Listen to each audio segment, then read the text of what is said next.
Ce que vous avez vu à la télévision le 6 juillet dernier n'était qu'une fin en apparence, une simple élimination après 647 participations. Un champion qui salue son public, un sourire discret et une sortie presque banale. Mais si je vous disais que cette journée n'a été que le début d'une autre histoire, une histoire que personne n'a vu venir, un basculement silencieux, que seules quelques phrases lâchées en direct sur Twitch commencent à dévoiler depuis plusieurs semaines. Émilien réapparaît sous une nouvelle lumière plus libre, plus directe et surtout plus proche d'un univers qu'il avait dû renier pendant près de 2 ans, une passion qu'il a été contraint d'enterrer sous le poids d'un planning millimétré et d'une image à maintenir, celle du maître de midi irréprochable. Mais aujourd'hui, le voile se déchire peu à peu dans ses lives, une autre facette émerge, celle d'un jeune homme qui reprend possession de ses habitudes et qui laisse entendre que l'aventure TF1 a laissé des traces bien plus profondes qu'on ne le pense.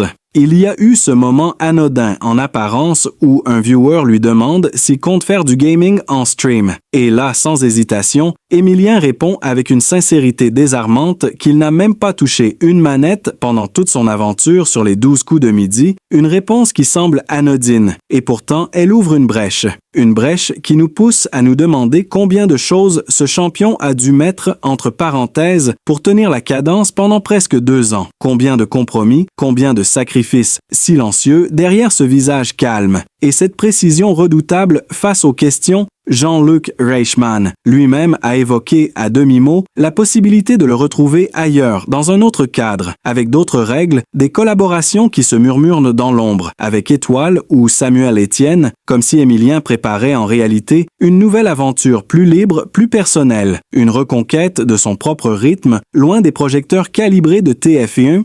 Ce retour au gaming, ce n'est pas qu'un simple passe-temps, c'est un symbole. C'est le premier pas d'un Émilien qui semble vouloir reprendre le contrôle. Et si vous pensez que son élimination, le 6 juillet, était la fin de l'histoire, détrompez-vous, car ce n'est peut-être que le prologue d'un chapitre où les règles cette fois seront dictées par lui et lui seul. Et c'est là que tout bascule, car ce que personne n'avait vu venir, ce que personne n'imaginait possible, commence à se dessiner sous nos yeux. Émilien, le champion froid et méthodique, que l'on croyait figé dans son rôle de maître de midi, laisse échapper dans un live un détail qui aurait pu passer inaperçu s'il n'avait pas déclenché une vague de réactions instantanées. Il parle d'une idée, d'un projet qui mijote dans l'ombre. Une émission en streaming où il serait libre de poser ses propres questions sans script, sans fiche préécrite. Une formule qui viendrait défier les formats imposés de la télévision traditionnelle. Mais ce n'est pas tout.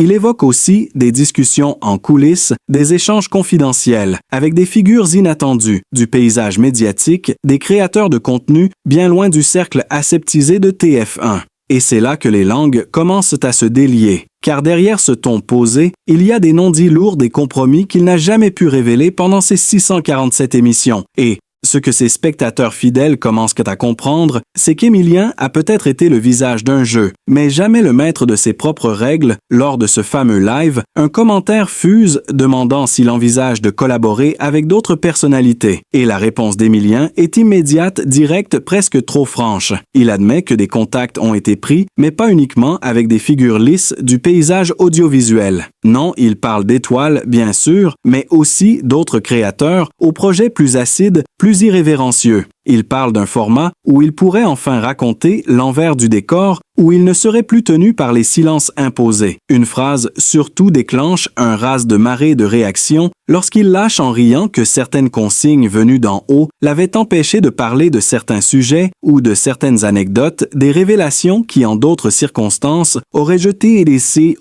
une lumière bien différente sur son parcours. Ce simple éclat de rire masque à peine une tension, une frustration longtemps contenue. Et à cet instant, la communauté comprend qu'il y a des histoires qui dorment encore sous la surface des histoires qui n'attendent qu'un micro ouvert pour exploser. Ce live devient alors un moment de bascule. On assiste en direct à la transformation d'un champion figé en image publique en un créateur libre qui esquisse sans détour une nouvelle aventure. Il évoque la lourdeur du rythme des tournages, la fatigue accumulée qu'il n'a jamais pu montrer à l'écran. Et surtout, il confesse qu'il y a eu des jours où il aurait préféré arrêter, mais où les pressions et les enjeux financiers autour de son image l'ont maintenu dans une spirale qu'il ne contrôlait plus. Il raconte sans filtre ces journées où le jeu devenait une mécanique implacable, où l'homme derrière le champion devait s'effacer pour laisser place aux produits lisses et impeccables attendus par la chaîne. Mais le plus surprenant, c'est lorsqu'il dévoile qu'un projet de stream spécial est en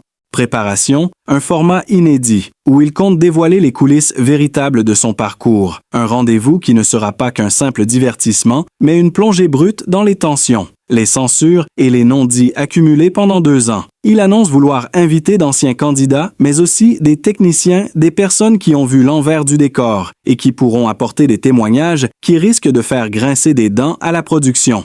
Cette annonce fait l'effet d'une bombe. Le chat explose, les réseaux s'enflamment. Car ce que propose Emilien, ce n'est plus un simple retour au gaming. C'est une déclaration d'indépendance, un acte de réappropriation de son propre récit. Il évoque aussi des messages qu'il reçoit en privé des anciens participants qui n'osent pas parler publiquement, mais qui lui confient leurs frustrations, leurs regrets, des détails qui montrent qu'Emilien n'a peut-être été que la face émergée d'un iceberg de silence et de pressions institutionnelles. Il raconte qu'il a été approché pour des collaborations médiatiques qui lui promettèrent de conforter son image, mais qu'il les a déclinées, préférant retrouver d'abord une authenticité qu'il avait perdue au fil des mois. Il va même plus loin en expliquant qu'il est en discussion avec des journalistes indépendants pour travailler sur un format d'enquête qui pourrait remettre en question certaines pratiques de production. Il ne donne pas de nom, il ne cite personne, mais les sous-entendus sont lourds. Les regards se tournent vers TF1 et son écosystème verrouillé. Chaque minute de ce live devient une pièce d'un puzzle que personne n'avait osé imaginer. Emilien ne se contente plus de répondre aux questions, il construit pierre par pierre les fondations d'une prise de parole qui pourrait fissurer l'image idéalisée des 12 coups de midi. Il parle aussi de ses envies de produire un contenu où il pourrait mélanger gaming. L'histoire d'Emilien ne fait que commencer, ce qu'il va révéler pourrait tout changer. Abonnez-vous pour ne rien manquer, car la suite risque de secouer bien plus qu'un simple jeu télévisé.